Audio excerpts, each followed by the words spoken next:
Generasi kedua dan ketiga Felda perlu mendapat hak mereka memiliki penempatan lantaran ia sudah lama diperjuangkan penduduk tanah rancangan itu di Johor. Calon Barisan Nasional BN bagi Dewan Undangan Negeri Dun Pemanis Anwar Manak berkata, isu penempatan untuk generasi kedua dan ketiga Felda sudah bermain di bibir masyarakat Felda sejak 2008. Katanya sudah ada kawasan yang berjaya menyelesaikan tuntutan itu, namun masih ada beberapa kawasan belum berjaya memenuhi kehendak masyarakat Felda. Bagi Dun Pemanis sendiri, Anwar berkata pernah ada badan bukan kerajaan NGO mengemukakan permohonan supaya setiap generasi kedua diberi tanah seluas 1,000 kaki persegi untuk dijadikan penempatan. Saya akui semenjak daripada tahun 2008 lagi, isu generasi kedua ni memang sentiasa menjadi mainan di bibir, terutamanya di kalangan warga Felda.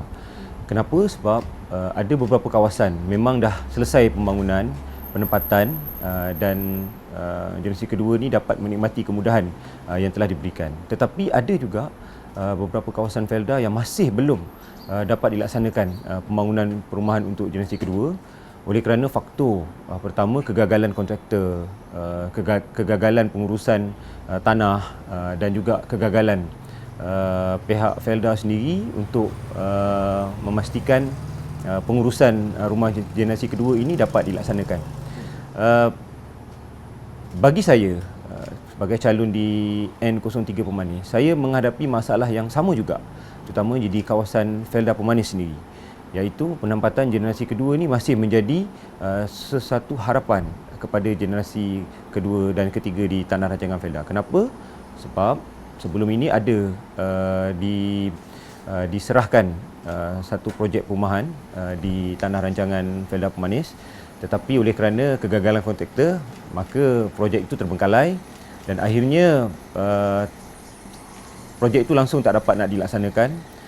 Namun 2 tahun kebelakangan ini, persatuan ataupun NGO di kalangan generasi kedua Felda telah menjalankan usaha untuk memohon tanah daripada kerajaan negeri bagi memastikan setiap daripada mereka itu akan mendapat sekurang-kurangnya 1,000 kaki persegi untuk mereka membuat rumah sendiri.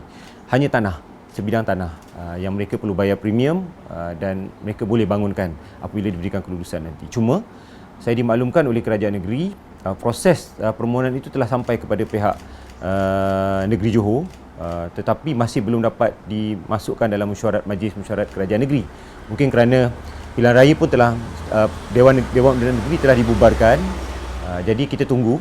Mungkin selepas ini iltizam saya akan cuba sebaik mungkin untuk mengusahakan agar pemberian lot tanah generasi kedua di Felda Pemanis ini dapat diberikan kepada generasi kedua yang ada di sana. Dan di Felda Midoi, satu lagi Felda yang berada di bawah Dun Pemanis, alhamdulillah saya kira dah generasi kedua di sana dan ketiga dah menikmati sebidang tanah dan juga pembinaan rumah. Malahan mendapat bantuan juga daripada beberapa rumah di sana, mendapat bantuan daripada SPMB untuk pembinaan rumah. Jadi sebahagian daripada mereka telah menikmati kemudahan tersebut. Cuma ada sebahagian lagi yang masih minta supaya kelulusan itu dapat diberikan kepada mereka. Pun sama, saya kira saya akan semak semula permohonan mereka ini dan jika diberikan peluang untuk menang pada kali ini, isu perumahan generasi kedua ni memang adalah agenda utama saya untuk kita selesaikan dan kita pastikan mereka akan mendapat hak mereka selepas pilihan raya nanti. Mengenai dakwaan beberapa pihak yang mahu masyarakat Felda berterima kasih kepada bekas Perdana Menteri Tan Sri Muhyiddin Yassin yang berjaya melupuskan hutang Felda sebanyak 8.3 bilion ringgit, Anwar berkata tidak sepatutnya hanya satu pihak mendapat penghargaan. Sebagai bekas Presiden Majlis Belia Felda Malaysia, saya turut bersama dalam mesyuarat, setiap kali mesyuarat di peringkat tertinggi Felda. Kebetulan saya dapat hadir sama. Sebenarnya usaha untuk melupuskan hutang Felda ni bukannya bermula setahun dua, tidak. Kita dah bermula daripada tahun 2015-2016 lagi. Dan proses ini bukanlah boleh mengambil proses yang sekejap.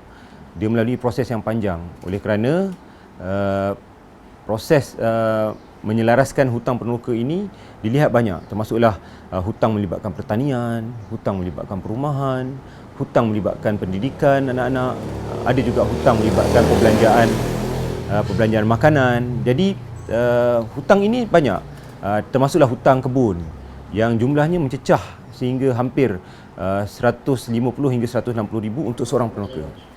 Jadi bila proses melupuskan hutang ini dia berjalan dengan lancar, sehinggalah pengerusi Felda yang baru, Datuk Seri Idris Jusoh. Yang ini kita kena akui.